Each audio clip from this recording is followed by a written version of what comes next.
দুঃখজনক হলেও সত্য যে বাদ জুমায় ইনকিলাব মঞ্চের আহ্বায়ক শরীফ ওসমান হাদিকে একটি সন্ত্রাসী দল তাকে হত্যা করার লক্ষ্যে খুন করার উদ্দেশ্যে তার মাথায় গুলি করা হয়, আমরা সকলেই জানি। এই নিয়ে শুধু বাংলাদেশে নয়, সারা বিশ্বের মধ্যে তোলপাড় শুরু হয়ে গিয়েছে। সেই ওসমান হাদি গত বৃহস্পতিবার রাত্রে আমরা সকলেই জানি সে আল্লাহর ডাকে সাড়া দিয়ে চলে গেছে। আমরা ওনার জন্য খাস করে দোয়া করব, আল্লাহ তাআলা যেন ওনার মৃত্যুকে শাহাদত হিসেবে কবুল করে নেয়, শহীদ হিসেবে কবুল করে নেন। ওনার মৃত্যুকে যেন আল্লাহ তাআলা উচ্চ মাকাম দান করেন, আল্লাহ তাআলা যেন ওনাকে জান্নাতের উচ্চ মাকাম দান করেন, বলুন আমিন। তার সবচেয়ে বড় চাওয়া ছিল যে সে শহীদ হবে।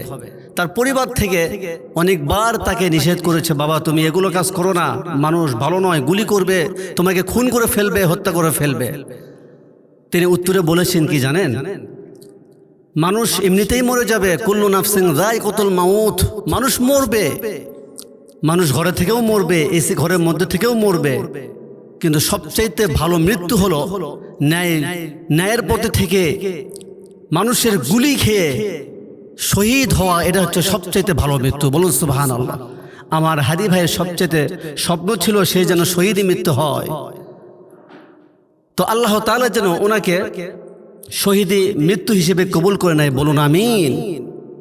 আমার ভাইয়েরা, আমার ওসমান হাদিকে কেন হত্যা করা হলো, কি জন্য তাকে হত্যা করা হলো?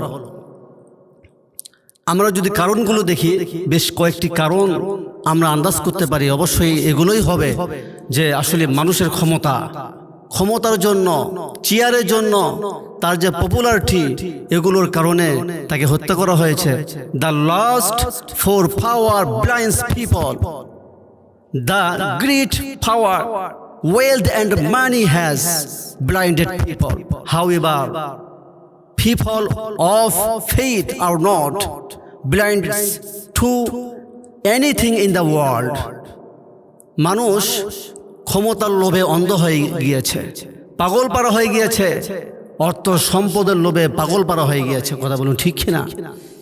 আজকে হাদি ভাইকে হত্যা করা হলো, তাকে শহীদ করে দেওয়া হলো এই ক্ষমতার লোভে, চেয়ারের লোভে, তার যে পপুলারিটি বাড়তেছে, তার যে জনপ্রিয়তা বাড়তেছে, এই প্রতিহিংসার কারণে তাকে শহীদ হতে হলো। আওয়াজ দিয়ে বলুন ঠিক কিনা?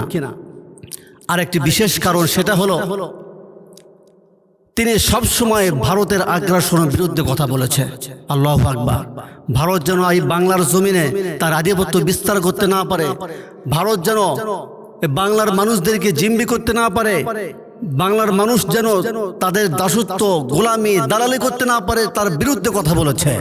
শুধু ওসমান হাদি নয়, অসংখ্য ওসমান হাদির মতো যারা তরুণ যুবক, তাগড়া যুবক, সব সময় এই ভারতের বিরুদ্ধে কথা বলে আর বাংলাদেশে কথা বলে, বলুন সুবহানাল্লাহ।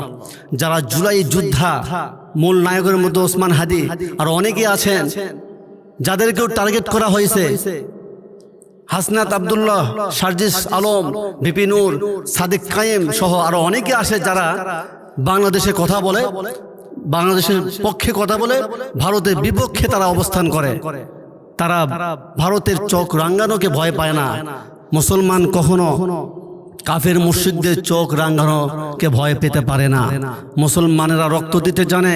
1971 সনে এক সাগরের রক্তের বিনিময়ে মুসলমানেরা এই বাংলাদেশকে স্বাধীন করেছে। প্রয়োজনে আরো যদি রক্ত দেওয়া লাগে, এরপরেও ভারতের আগ্রাসনকে রক্ষা করতে, ভারতের যে বাংলাদেশের প্রতি তাদের আধিপত্য বিস্তার করছে, বাংলাদেশের মানুষদের প্রতি যে তারা, বাংলাদেশের মানুষ যে তাদের প্রতি দাসত্ব করবে, গোলামি করবে, সে থেকে মুক্ত করবে, সেই মুক্ত করার জন্য বাংলাদেশের মানুষ অবশ্যই রক্ত দেওয়ার জন্য প্রস্তুত। আওয়াজ দিয়ে বলুন ঠিক কিনা? এই জন্য আমরা কোনো কাফের মুশরিকদের চোখ রাঙানো ভয় পাই না। সব সময় তারা, তরুণ যুবকরা ভারতের বিরুদ্ধে অবস্থান করেছে, ভারতের বিরুদ্ধে কথা বলেছে। বাংলার জমিনে কখনো কোনো ভারতের আধিপত্য বিস্তার হবে তারা সহ্য করবে না।